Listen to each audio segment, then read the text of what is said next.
ఈరోజు ఇక్కడ హాస్పిటల్లో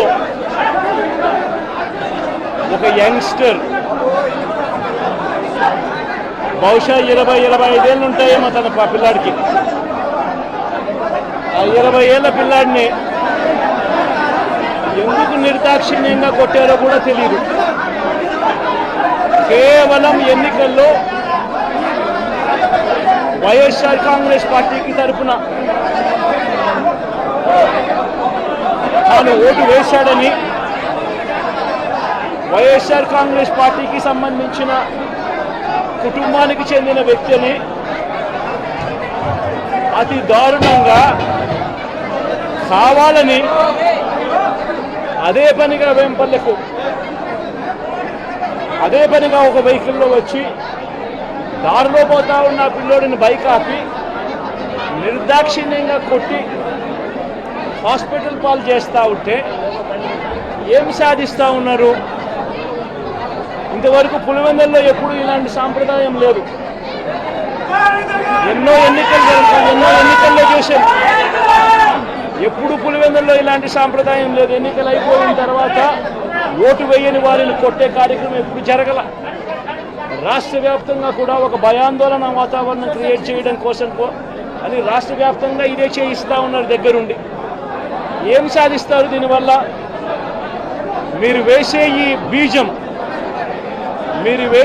బీజం చేసే ఈ చెడు సాంప్రదాయం రేపొద్దున మళ్ళీ తెలుగుదేశం పార్టీ కార్యకర్తలకి చుట్టుకుంటుంది.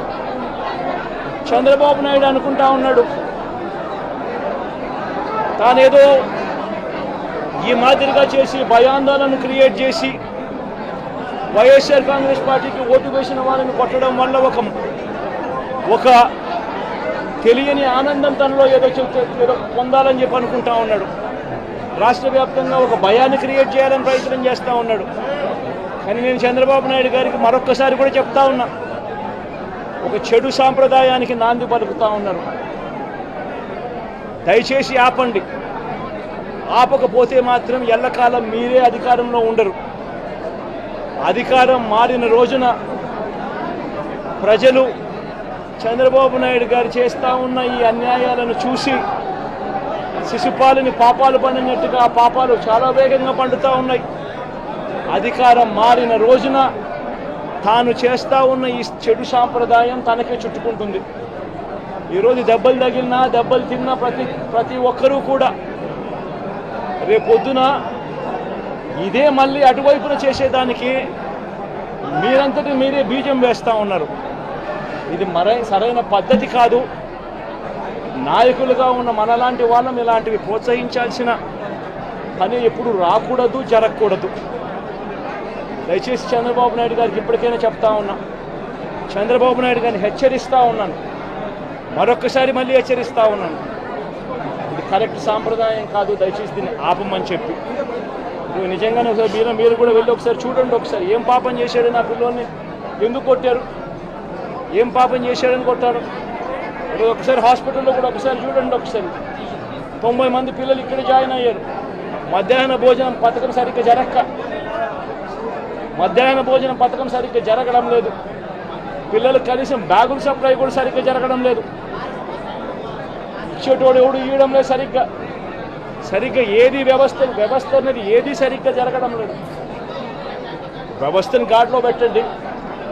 మీరు ప్రజలు మిమ్మల్ని ఏదైతే ఓటు వేశారో ఒక కారణం చేత మీరు ప్రజలు 10% మంది ఓట్లు, మాకు రావాల్సిన 10% మంది ఓట్లు మీకు వైపు డ్రిఫ్ట్ అయ్యాయి అని అంటే కేవలం మీరు చేసిన మోసపూరిత వాగ్దానాల వల్ల డ్రిఫ్ట్ అయ్యాయి. ప్రజలు మీ దగ్గర నుంచి ఎక్స్పెక్ట్ చేస్తూ ఉన్నారు. రైతులు అల్లాడిపోతూ ఉన్నారు, రైతు భరోసా అందక. పిల్లలు అల్లాడిపోతూ ఉన్నారు, పిల్లలు బడులు స్టార్ట్ అయ్యాయి కానీ తల్లులకు అమ్మఒడి కార్యక్రమం ద్వారా వస్తూ ఉన్నది రావడం లేదు. తల్లులు ఎదురుగా ఆశగా ఎదురు చూస్తూ ఉన్నారు. వాళ్ళని చూసుకోండి. అక్క చెల్లెమ్మలకి ఇస్తామన్నారు నెల 1500 రూపాయలు, అది ఇచ్చే కార్యక్రమం చూసుకోండి. ఇంటింటికి ఉద్యోగం అన్నారు, ఉద్యోగం ఇవ్వకపోతే 3000 రూపాయలు ప్రతి ఇంటికి నిరుద్యోగ వృత్తి అన్నారు. ఆ పిల్లలందరూ ఎదురు చూస్తూ ఉన్నారు, మీరు ఎప్పుడెప్పుడు ఇస్తారు 3000 రూపాయలు నిరుద్యోగ వృత్తి అని. అది చూసుకోండి. ఇటువంటి ఏవి కూడా మంచి కార్యక్రమాలు ఏవి కూడా చేయకుండా రాష్ట్ర వ్యాప్తంగా భయాందోళన మాత్రమే క్రియేట్ చేసే దుర్బుద్ధిని చేసే దుశ్చర్యను ఆపండి అని మరొకసారి హెచ్చరిస్తూ చెప్తా ఉన్నాం. శిశుపాలను పాపాలు పండినట్టుగా వేగంగా జరుగుతూ ఉన్నాయి. తన పాపాలు పండడం అన్నది కూడా తను మర్చిపోదని సందర్భంగా మరొకసారి చెప్తా ఉన్నాం.